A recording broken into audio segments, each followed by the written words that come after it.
There we go.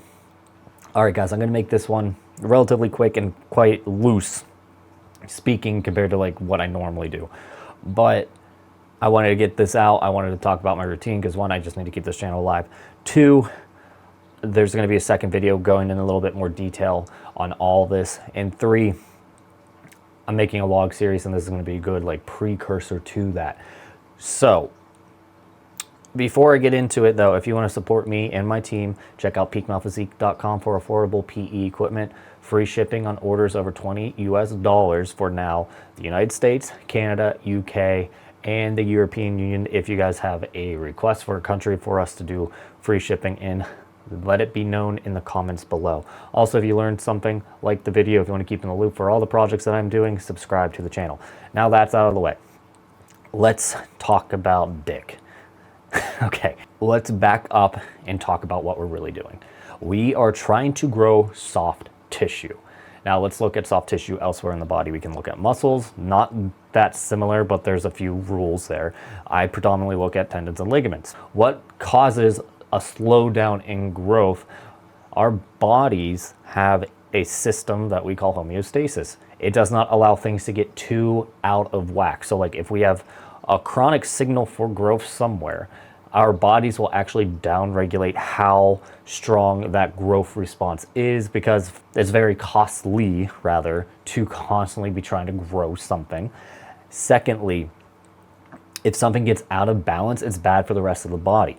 So our bodies have limiters, whether it be receptor downregulation or hormones that actively antagonize other hormones that keep us from growing like crazy. Because like if we didn't have these down regulations, we'd be able to put on an obscene amount of muscle, for example, just by weightlifting for 5 to 10 years. We know this happens. We see the same things in tendons and ligaments, because if our tendons get too strong, we won't actually be able to bend them.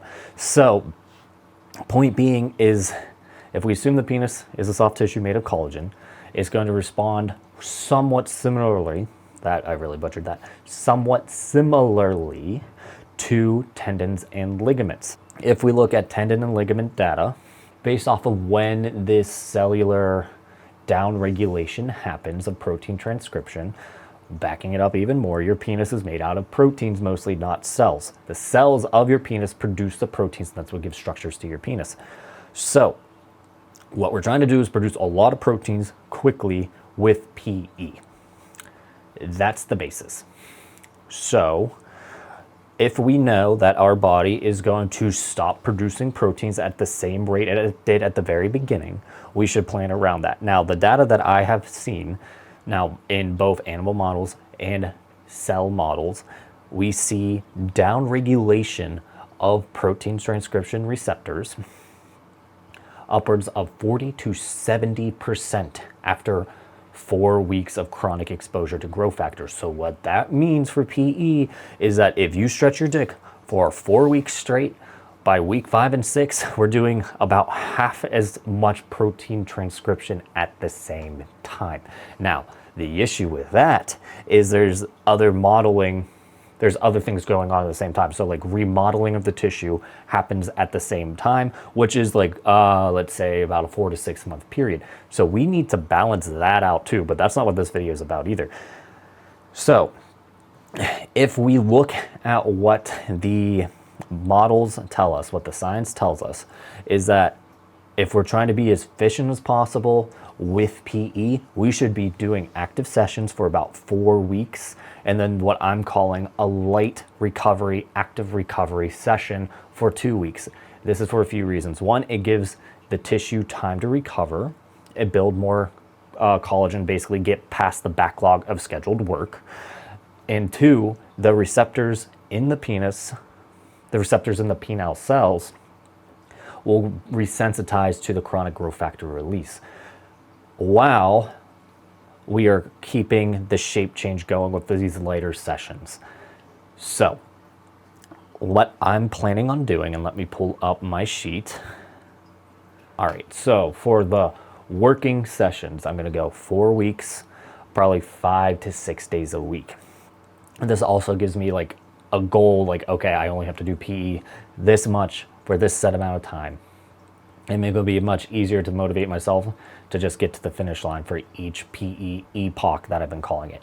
This has some old data from a old adherence chart. Don't pay attention too much to the dates, but I'm still going to be doing AM pumping because chronic inflammation seems to be the best thing for stem cell proliferation.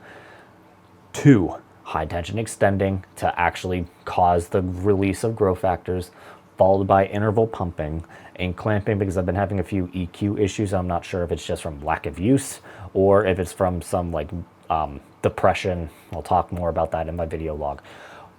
Finally, evening pumping I'm going to try to do, but I can't make any promises just because how busy my schedule is.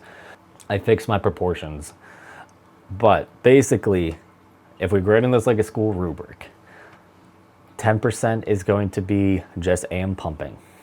65% is going to be the high tension extending.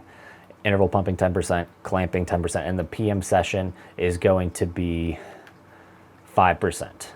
So like the perfect day, I'd get it all in and be 100% score. But if I only get 0, 1, 1, I'd still get a C if I only get the main session in. And like if you got through college like I did, B's and C's get degrees. Going through this in editing, I noticed that I messed up on my formula and it should be 85% when I get the core method in. So again, as I was saying, B's and C's get degrees. It also makes you much more vigilant for mistakes. So I'm shooting for 100%, but you know, passable is just getting the main session in. I'm going to do this for 28 days, and then I still need to make the rubric for this, but for the active recovery, I'm going to do light pumping sessions and then 2 hours of all-day stretcher wear, where it's not going to really fatigue my dick, but keep it active and stretched out so that way the collagen doesn't kind of congeal together like it would in a flaccid state for an extended period of time. Like this is based off of fascial adhesions. We'll touch more on that in a bit if there's questions, but point being is I'm trying to stay as broken down as possible. Or actually, let's rephrase that. So point being, I'm trying to release as much growth factor and protein transcription in a 4-week period. And then I'm going to take 2 weeks of lighter activity to then try to resensitize to these growth factors while also keeping it relatively light on my schedule, because it's just how it goes. I seem like I'll be able to piece together 4 weeks of PE, but then something happens and shit hits the fan and I can only do, you know, maybe 1 pumping session a day. This is going to be much easier to stick to when these crazy periods happen. But point being, guys, is like, I think this makes the most sense because one, we're getting as much protein transcription as we can in a short period of time while still optimizing for the shape change without causing an overextension of the tissue, which then is what leads to chronic injury, lack of sensation, and everything else. So if I'm right, and I'm inclined to think I am, I should be able to at least match my old gain rate, if not surpass it, based off of that. Now, I said some pretty bold claims, like I was putting on 1/4 inch a month with vibrations. I'm not sure how accurate that is. My main goal is 1/8 an inch a month. If I'm about 8 5/8 to 8 3/4 right now due to loss in size, I'm not sure if I touched on that in this take, but at one point, I was saying I was 9 1/4. Between me doing some camera fuckery, I'm sorry, I was probably overshooting about 1/4 inch. And then with this long break of PE, and I'm just going to call it depression, dick, where I had bad erection quality, I probably got down to about 8 1/2. I have video evidence of the 8 1/2. I have video evidence of me getting back up to 8 5/8 last month. I'm not sure where I'm at right now, but I'm hoping that I'm able to increase 1/8 of an inch a month to 1/4 inch a month without significant drop off. And if that's the case, well, I'll be rewriting my books a bit. But I think this is going to be like the most scientifically sound way to do PE moving forward.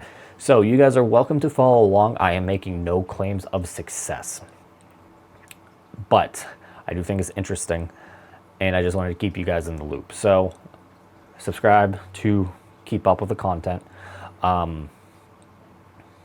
Like this video if you learned something, and I'll see you in the next one.